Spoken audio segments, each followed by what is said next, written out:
സെബസ്ത്യാനൂസിൻ്റെ പ്രതിഷ്ഠയാണ് ഇവിടെ. പെരുന്നാൾ കമ്മിറ്റിക്ക് വേണ്ടിയിട്ട് രണ്ടാമത്തെ കുർബാനയ്ക്ക് വന്നപ്പോൾ ഇവിടെ വലിയ ക്യൂ ആയിരുന്നു. കഴിഞ്ഞ് അപ്പോൾ അച്ഛൻ സക്രാരിയിലേക്ക് വെക്കാൻ പോയപ്പോൾ ഇങ്ങനെ കാണിച്ചു അച്ഛൻ. അപ്പോൾ കൊച്ചിൻ്റെ മാതാപിതാക്കളും ഈ കുട്ടി ഇരിക്കുമ്പോൾ ഞാൻ പിന്നെ നമ്മുടെ കാസയുടെ അകത്ത് അച്ഛൻ ടവല് വെച്ചിട്ട് ഇങ്ങനെ കാണിച്ച ആ ഓസ്തിയ കാണുന്നത് ദീപകാരുണ്യേശുവിൻ്റെ. അപ്പോൾ നാലാമത്തെ തുള്ളി ചെറുതും 3 തുള്ളി ഉണ്ടായുള്ളു. അത് കഴിഞ്ഞ് ഞാൻ അങ്ങനെ തന്നെ പിന്നെ പോയില്ല വീട്ടിൽ. അത് കഴിഞ്ഞ് സക്രാരിയിലേക്ക് വെക്കുന്നവരെ ഞാൻ ഇവിടെ തന്നെ നിന്ന് കരുണക്കൊന്തയും പ്രാർത്ഥിച്ചുകൊണ്ടിരുന്നു. ലാസ്റ്റ് സക്രാരിയിലേക്ക് വെച്ചതിന് ശേഷമാണ് പോയത്. രണ്ടാമത്തെ ആഴ്ചയും അച്ഛൻ പറഞ്ഞ് പെരുന്നാൾ കമ്മിറ്റി ഉണ്ട് വരണമെന്ന് പറഞ്ഞു. അപ്പോൾ ഞാൻ പെരുന്നാൾ കമ്മിറ്റി അനുസരിച്ച് വന്നു. അപ്പോൾ അന്ന് കണ്ട കാഴ്ച കുറച്ചുകൂടെ ദയനീയമായിരുന്നു. അപ്പോൾ ഞാൻ ആ കൊച്ചിൻ്റെ ലൈനിൽ നേരെ അന്ന് ആ കൊച്ചിന് നാവിലാ കൊണ്ടത്. ആദ്യ ദിവസം കയ്യിൽ.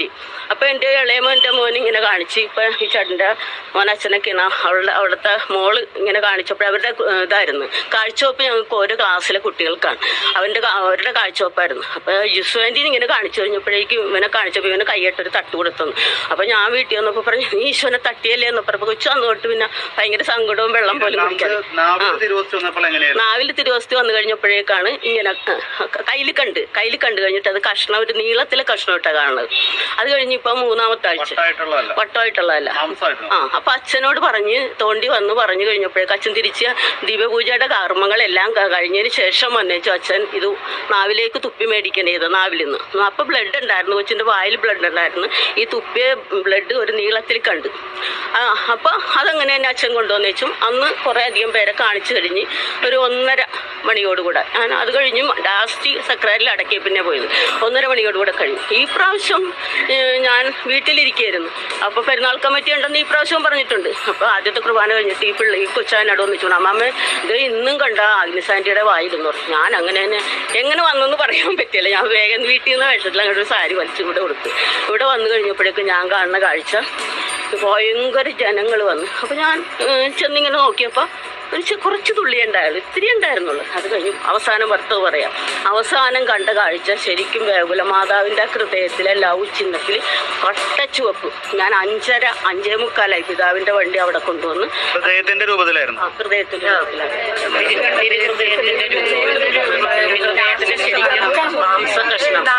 ശരിക്കും മാംസകഷ്ണം പോലെ നമ്മള് പെരുന്നാൾ കമ്മിറ്റി ഉണ്ടെന്ന് പറഞ്ഞുകൊണ്ട് ഞങ്ങളൊക്കെ രാവിലത്തെ കുർബാനയ്ക്ക്, അതായത് രണ്ടാമത്തെ കുർബാന 9:30 മണിക്ക് കുട്ടികളുടെ കുർബാനയാണ്.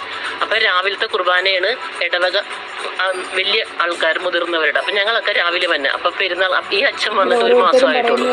അച്ഛൻ വന്നപ്പോൾ തന്നെ 2 മാസം അച്ഛൻ വന്ന ഉടനെ തന്നെ പള്ളിക്ക് തന്നെ പ്രകാശം. നമ്മള് ആ ഗേറ്റിൽ നിന്ന് ഇങ്ങോട്ട് കടക്കുമ്പോൾ തന്നെ പോസിറ്റീവ് എനർജിയാണ്. എൻ്റെ കസിൻസൊക്കെ എൻ്റെ വീട്ടിൽ വരുമ്പോൾ നിങ്ങളുടെ മാടവന പള്ളിയിലോട്ട് നോക്കുമ്പോൾ ഭയങ്കര പ്രകാശമാണല്ലോ.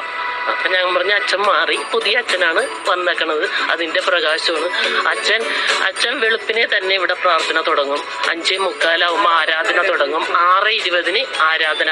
അത് മൗനമായിട്ട് ഒച്ചപ്പാടും ബഹളവും ഒന്നുമില്ല, സൈലന്റ്. ഒരു മുട്ടുസൂചി വീണാൽ പള്ളിയിൽ കേൾക്കാം. അത്ര പരിശുദ്ധമായിട്ടുള്ള ഒരു പ്രാർത്ഥന.